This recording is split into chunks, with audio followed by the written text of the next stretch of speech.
Hi, I'm Jamie Poisson.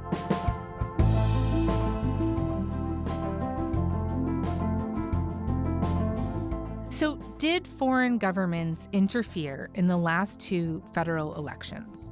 That's the question a public inquiry has been trying to answer for the last few weeks in Ottawa. And so far, the answer seems to be, well, they did. But how far and how much? There are still a lot of questions about that. The decision to remove someone needed a high threshold, but in this case, I didn't feel that there was sufficiently credible information that would justify this very significant step as to remove a candidate. That's Prime Minister Justin Trudeau testifying at the inquiry on Wednesday. We also heard from cabinet ministers and staffers, intelligence officials, and from former Conservative Party leader Aaron O'Toole. To suggest that an election is free and fair from foreign interference is not accurate if some people are impacted. My colleague Janice McGregor has been following this story closely. She's going to walk us through what we've learned about those last two elections and what the implications could be when we head to the polls next.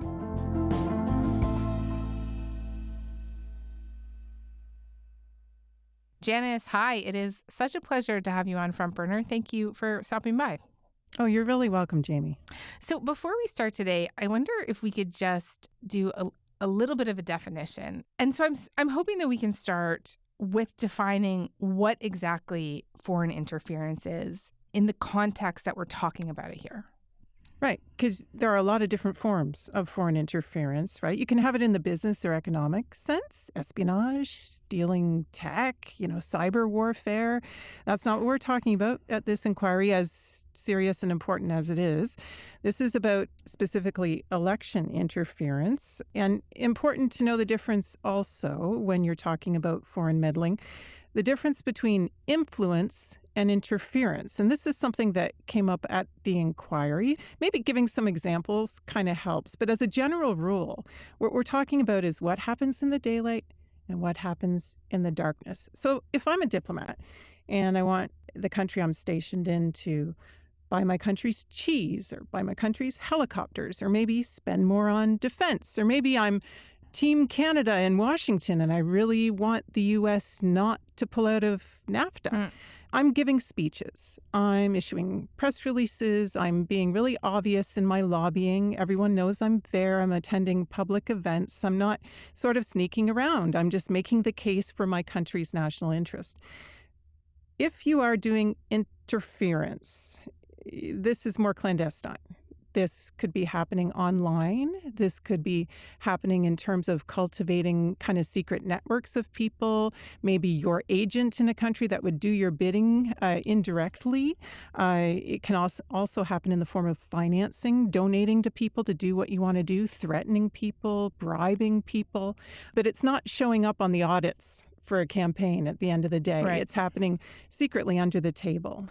So given that, this inquiry was looking at whether the interference that you're talking about actually happened in the 2019 election and the 2021 election, right? And maybe the easiest way for us to try and break this down today would be to go through each of those elections. And let's start with 2019, just to refresh people's memories. This was the second election with Justin Trudeau as Liberal leader, and he went from a majority government to a minority. One of the main points of interest there has been the Toronto riding of Don Valley North and the Liberal candidate in that riding, Han Dong.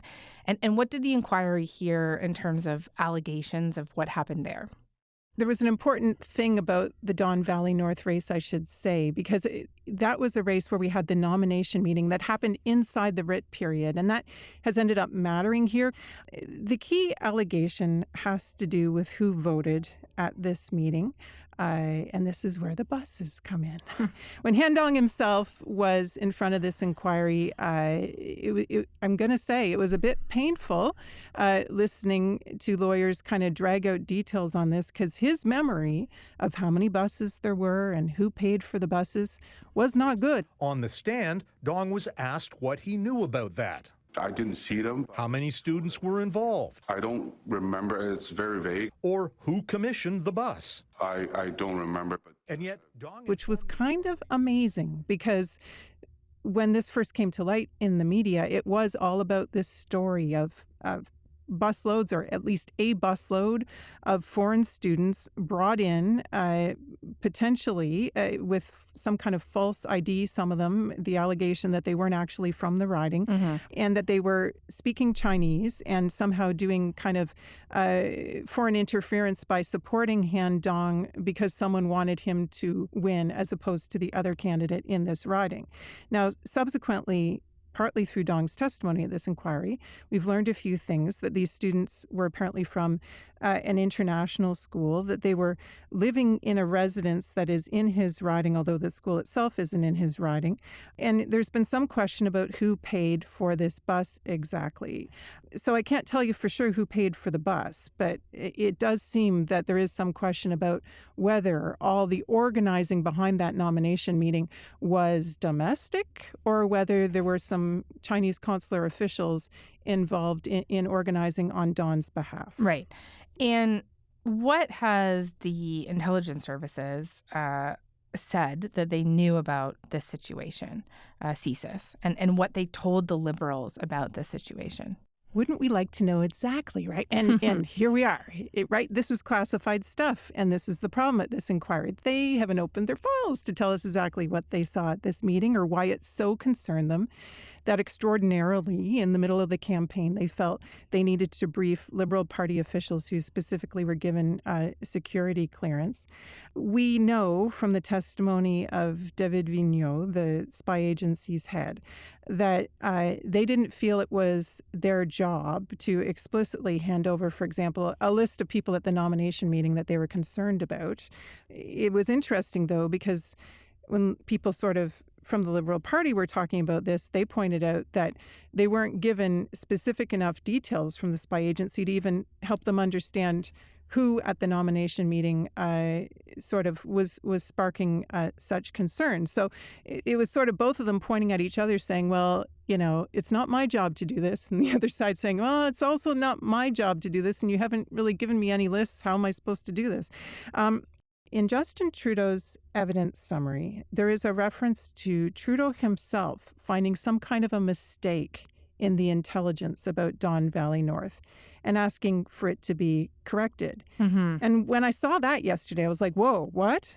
Because one of the most sensational things about the testimony that came from CSIS about Don Valley North was that they ended up recalling an assessment of the intelligence on this. They wouldn't say why, but this recall apparently happened after a conversation with the Prime Minister's National Security and Intelligence Advisor. So what was in their assessment that was wrong? Was this the same mistake as Trudeau was referring to in his evidence? We can't necessarily make that link, but it does seem like there were questions about what CSIS thought it saw at that nomination meeting and some serious pushback.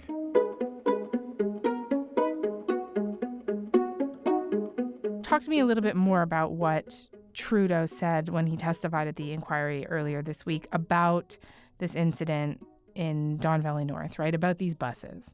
This is happening all during the campaign. It was extraordinarily briefed to the Liberal Party through their officials. And then Trudeau described how he was actually pulled aside at the airport, actually put into a secure room there. And these concerns of CSIS were explained to him. He said he had questions about this. I asked the extent to which they were certain that it happened, the extent to which they were certain that China was indeed behind the mobilizing of the bus or buses. And I also asked whether or not CSIS had information that Han Dong knew about this. And what they found was that this intelligence was not corroborated or not kind of confirmed to the level where they would feel like they needed necessarily to pull this candidate in this riding. They said the bar for doing something like that needed to be very high, and they didn't feel that the information put in front of them went over that bar. I didn't feel that there was sufficiently credible information that would justify this very significant step as to remove a candidate. The other thing, though, he seemed to question whether when the spy agency went into the nomination meeting, they really understood what they were looking at. One of CSIS's concerns was there were buses filled with Chinese speakers showing up at the nomination. And my response, as I sort of alluded to in my previous testimony, was, well, I had buses filled with Greek speakers and Italian speakers because in my nomination in Papineau, those were the communities that were mobilized. He talked about how at his own nomination meeting, buses of supporters kind of came in, and that's what you have to do. Political organizers will tell you that's what you have to do.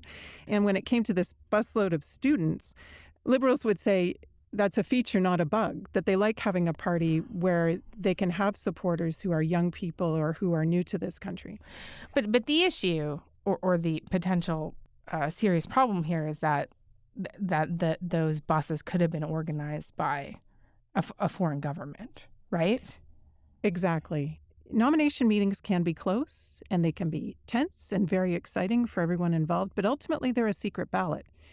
And there's no way of knowing after the fact whether those votes that kind of pushed Han Dong over the edge and helped him win at that meeting came from the students on the buses or, who knows? Like, it's very hard to prove after the fact. And some have suggested that that is exactly why it's a perfect place for foreign interference. Another thing that came up regarding the 2019 election, so we were just talking about potential Chinese interference, and, we learned in this inquiry about potential interference from Pakistan. So what happened there?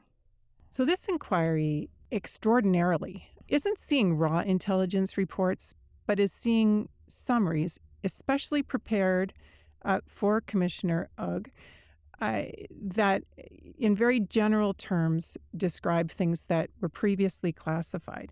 And one of these reports says that in 2019, there was some kind of a threat from someone representing the government of Pakistan, and that CSIS took some kind of an unspecified action, what they call a threat reduction measure, to stop this threat. And after they did, they were satisfied that it was dealt with, and it didn't ultimately end up impacting the election in any way.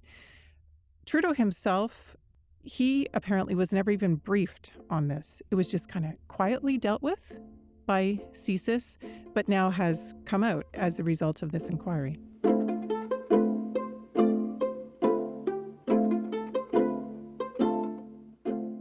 So now let's move on to the 2021 election. So this was the third election with Trudeau as the Liberal leader, and people might remember that very little changed here in terms of seat count, but the Conservative leader at the time, Aaron O'Toole, he says that his party was specifically targeted by China in that election.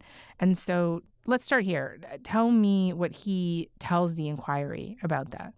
And right off the top, and I think he would want to stress this as well.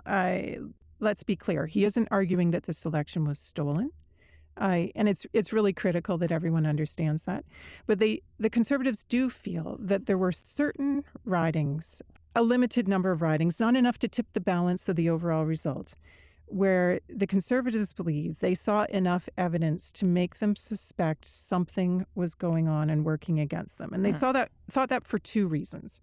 One, they looked at their own data. So parties love data, right? And they usually, if you have a handle on your own campaign and you've crunched enough numbers, usually have a range for what you think your voter turnout is going to be and what your vote might be on election day.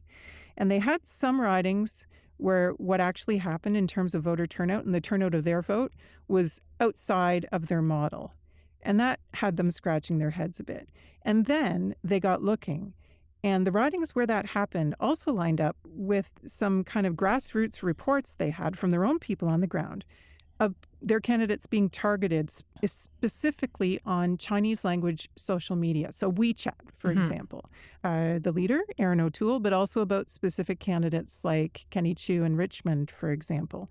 It became of grave concern in a campaign that's ultimately about information and making arguments based on facts about what's really in your campaign. And if you have other people making up nefarious suggestions of what you would do if you were elected, it's a very difficult battle. So their local campaigns knew that they were working against this. Chiu himself described it as feeling like you were drowning. It's almost like I was drowning and they are watching.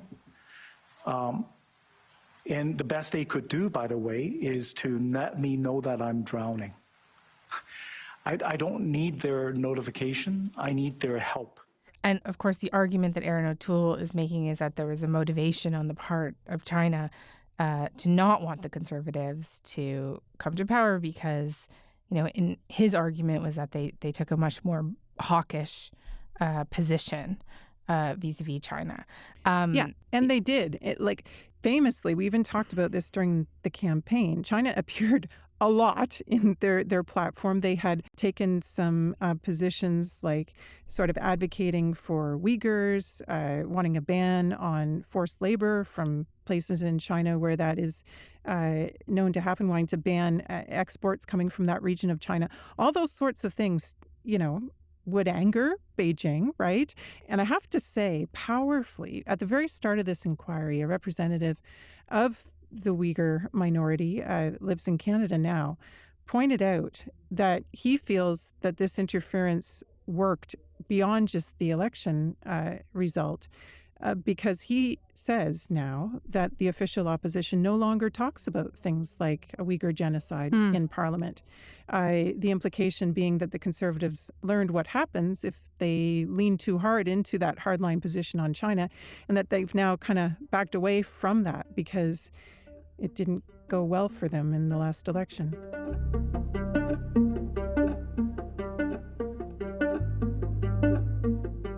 And just like in the 2019 election, we talked about China and Pakistan. Here in the 2021 election, the issue of China, of course, came up, as we've been talking about, but also there has been a suggestion in the inquiry that India might have tried to influence this election too. And just very briefly, I wonder if you could tell me what we heard about that and how the Prime Minister responded to that. This, again, only came up in these bespoke summaries that they're preparing for the inquiry, but it was quite sensational when that summary was released, and we saw that they believe there is evidence that India sought to interfere in several ridings, but they didn't tell us which ridings. We don't know what candidates are involved. The information presented said even the candidates themselves may not know that some kind of an actor linked to the government of India was seeking to influence, perhaps with clandestine financial payments. So we had that information kind of sitting there. It appears that this information about India's meddling only came out after the 2021 election. The lawyer that represents the Sikh coalition, which has standing at this inquiry, he specifically asked about redactions in foreign interference reports where we haven't seen details because it's all blacked or whited out about exactly what intelligence officials know about India's interference. And the perspective of the Sikh coalition was that this is actually very harmful and actually enables Narendra Modi's government, perhaps emboldens it to do more harm in Canada and behave more and more aggressively towards Canada because it's not being talked about. There's no sunshine disinfectant on this behavior. It's all kind of being kept secret, not discussed. I think you would agree that the lack of meaningful steps to expose and stop foreign interference activities when they first arise, including deliberate actions to redact any failures that may have been included in the NSI COP report, could play a role in India's increasingly aggressive interference and repression activities over this period. So and Trudeau was asked about that, and his answer, somewhat extraordinarily, I thought, said that question should be put to the former Conservative government, which cultivated a very cozy relationship with the Indian government. Whereas our government has always stood up to defend the minorities in Canada and the rights of minorities to speak out, even if it irritates their home countries overseas. We've been told that there were only two countries that were seriously interfering in the elections this inquiry is considering, China, but also India. The proportion of information that we're getting at this inquiry about India is far less than what we've been hearing about China. So one unanswered question I have in my mind is, why aren't they telling us more about India? Is that not safe for us to hear in a public forum? Is Commissioner Marie-Josée Ugg hearing a lot more about India behind closed doors because they don't feel that it's in Canada's interest to have that part of the inquiry happening in public. Right. And of course, she is hearing a lot that we are not able to hear in this public inquiry. I'll just emphasize that, what you just said for our listeners. And she is going to release a report at some point. But again, we don't know how much information or new information will even be in her report, right? Yeah. And that's one of the craziest things about covering this. You're in a room with people who know a lot of stuff they're not allowed to tell you. And boy, wouldn't you like to know the things that they know. It would make it so much easier, Janice, to talk about this. And the lawyers don't ask the questions the journalists at the back of the room want. They ask their questions for their own sort of reasons. And we're just there to take notes.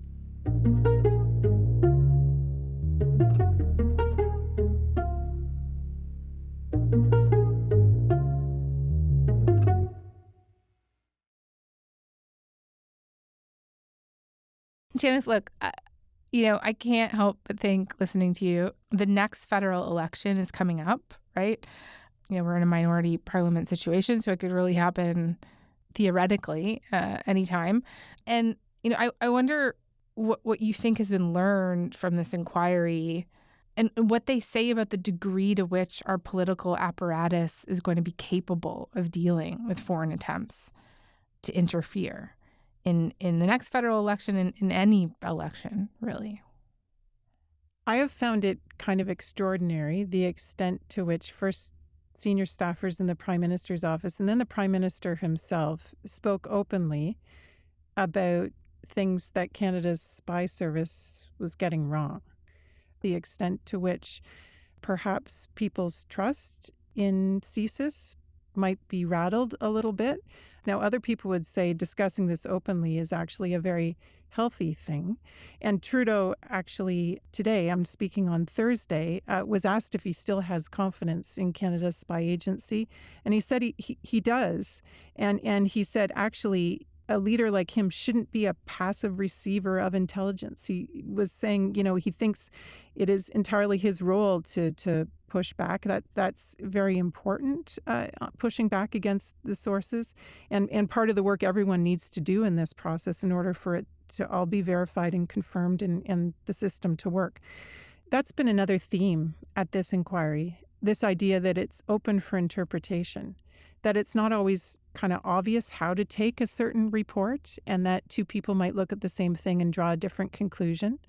I think we may have a false sense that when we see an intelligence briefing that is a fact. And if there's anything I've learned covering this inquiry is that intelligence assessments, intelligence reports are not the same as proof and facts. They kind of feed into something for your awareness, but they're not necessarily the truth with a capital T. Another issue raised is the fact that a lot of this interference isn't happening in Canada's official languages. The interveners at this inquiry that represent vulnerable communities have made this point again and again and again. This idea that sort of the things that might be most harmful might be said in languages we don't understand. And I guess the other thing, as we think to the next election, Russia wasn't really playing out in any of the specific incidents we heard about for 2019 or 2021. But all that was happening prior to what happened in Ukraine 2 years ago and everything that's happened in the Russian-Canadian relationship over the last 2 years in particular. Next time out, will Russia, who I think everyone would recognize is a major, major player, particularly in disinformation, will Russia be involved?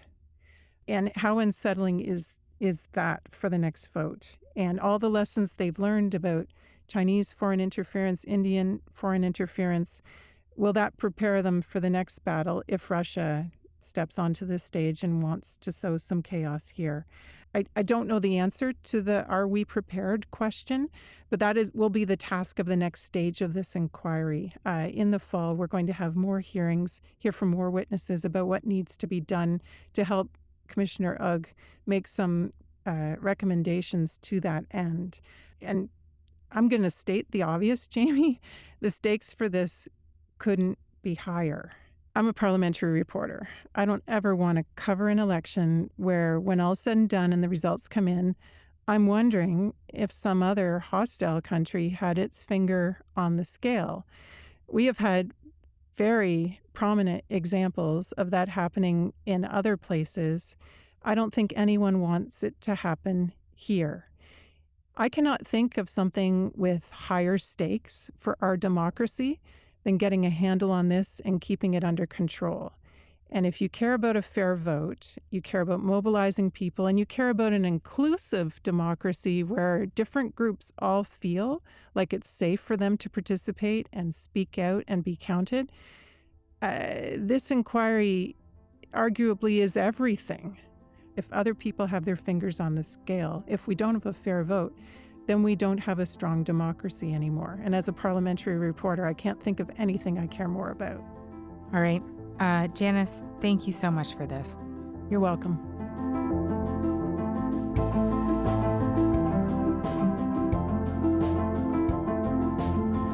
All right, that is all for today. Front Burner was produced this week by Sarah Jackson, Ali Janes, Matt Muse, and Derek Vanderwyk. Sound design was by Mackenzie Cameron and Sam McNulty. Music is by Joseph Shabison. Our senior producer is Elaine Chow. Our executive producer is Nick McCabe-Locos. I'm Jamie Poisson. Thanks so much for listening, and we'll talk to you next week.